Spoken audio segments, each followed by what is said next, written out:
Jabuuti waxaan ku soo dooranay madaxweyne Sheekh Shariif. madaxweyne Sheekh Shariif waxa markaasi sidaas oo kale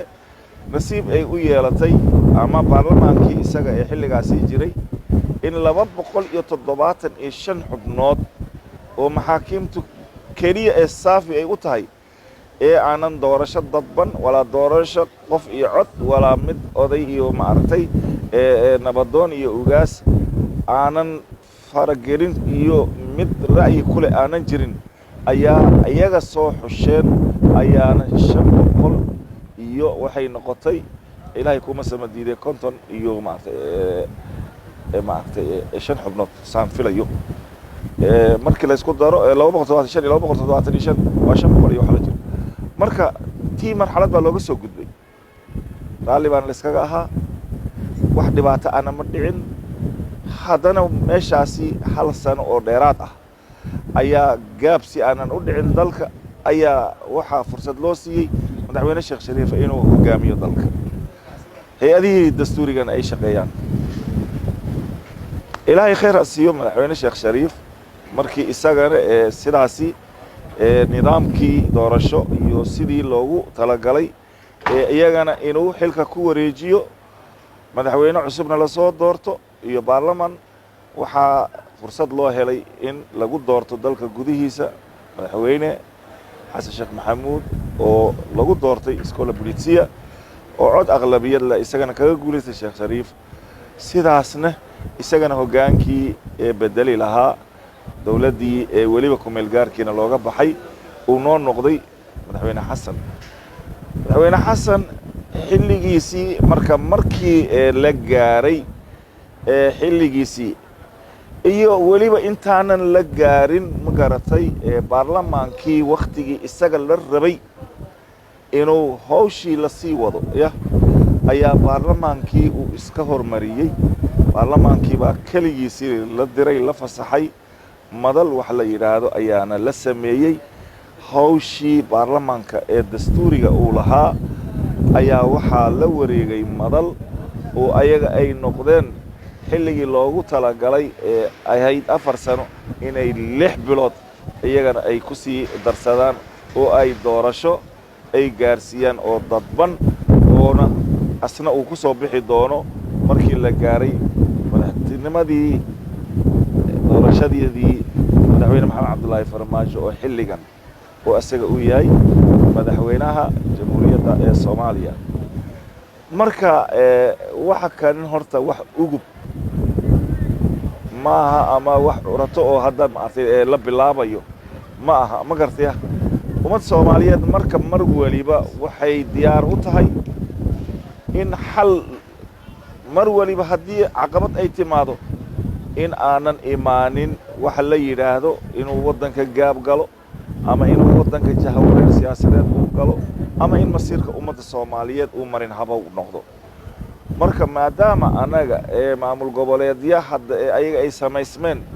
xilligii madaxweyne xasan sheekh qayb ka mid ah intii kalena soo dhameystirantay oo hadda maanta aan haysano 5 maamul goboleed haddii ayaga marka ay lahaayeen doorashadii hore ee cod iyo qof oo baarlamaanka ansixiyay oo shacabka awoodda u noqon lahayd oo ninkay ayaga ay soo doortaan iyo sidii ay ku imaan lahaayeen maartay xildhibaanadu nidaamkii anaga isagoo noqday mid waafaqsanaa heshiiskoodii hore iyo madaxweynihii jamhuuriyadda Soomaaliya oo isaga waliba dikareeta ku soo saaray haddana in wax laga bedelo iyo inay ayaga sidii hore ayaga aan ahayn si kasii duwan nimankii odayaasha ahaa ee madaxdii maamul goboleedyada iyo dawladdii dhexe oo madaxweynaha jamhuuriyadda Soomaaliya uu dhaxad u yahay ayay haddana doorasho dadban 17 September ayay nagu soo celiyeen oo mar kale annagoo mar waliba ilaalinayno inaanan wadanka gelin mar waliba caqabad iyo siyaasad isjiijid ama isdiidan wixii ayaga marka haddana ay ku soo heshiyeen waatu baarlamaanka uu ansixiyay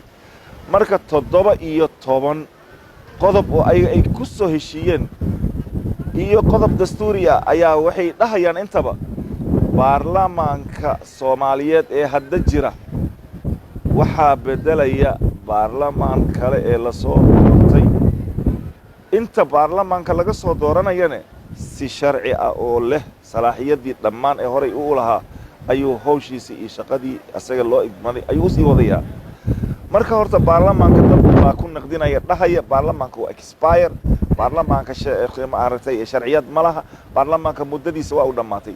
baarlamaanka muddadiisii waa u dhammaatay oo 4 sano laakiin sharciyadii waxaa meesha taallo ee shaqaynayso baarlamaankii bedeli lahaa aawo baarlamaankii bedeli lahaa aawo madaxweynihii bedeli lahaa aaway xukuumaddii bedeli lahayd aaway waddankii Soomaaliyeed ilaa noqon maayo waddan iska cidla noqday oo gaab inta u yimaado oo wax allaala wixii dawladnimo salaaxiyadeeda ee ayada ay lahayd awoodeed inay meesha ka baxdo taasna ummadda Soomaaliyeed dan uma aha ummadda Soomaaliyeedna noqon mayso wax meel cidla ah ee ay ka helaan dadka cadawga u ah ee jecel faragelinteeda ama inay dawladda Soomaaliyeed jiritaankeeda iyo qarannimada ee ayada ay maanta ku naaloonayso ay meesha noqoto mid maartay iyada ay noqoto mid sharci ahaan meesha ka baxda marka sidaas darteeda ayaan ummadda Soomaaliyeed waxaan rabaa inaysan ayaga isu arkin ama loo tusin inaan yani kursi jacayl iyo iska fadhi inaynan hadda maanta oolin iyo muddo kororsi laakiin wax dastuuri ah oo meesha ay yaalan ayaa waxay tahay war annaga aan tagne yaan oga tageen waxaa waddankan aan ognahay burburkiisii asal u ahaa maxamed siyaad barow iska tag annagaa tashanayna ka bacdi maxamed siyaad barow markuu baxayna jabhadihii wixii dhex maray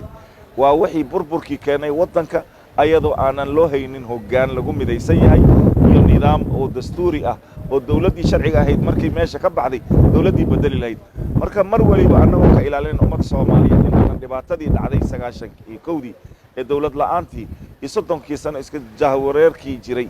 burburkii dhaqaale burburkii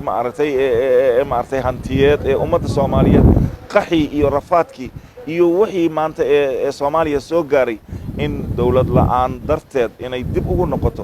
midda annaga aan runtii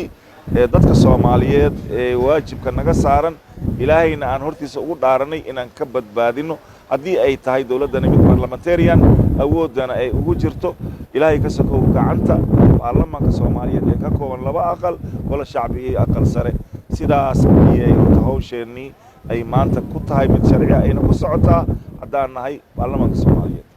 sidaasaan rajaynaynaa inaan waddankeeni kaga badbaadino inuu gacanta u galo cadow oo beri chance u hela ama uu galabo gacan maxmiyad oo markaa Soomaaliya way tashan weydeeyay hal loo taliyo maartay in la yiraahdo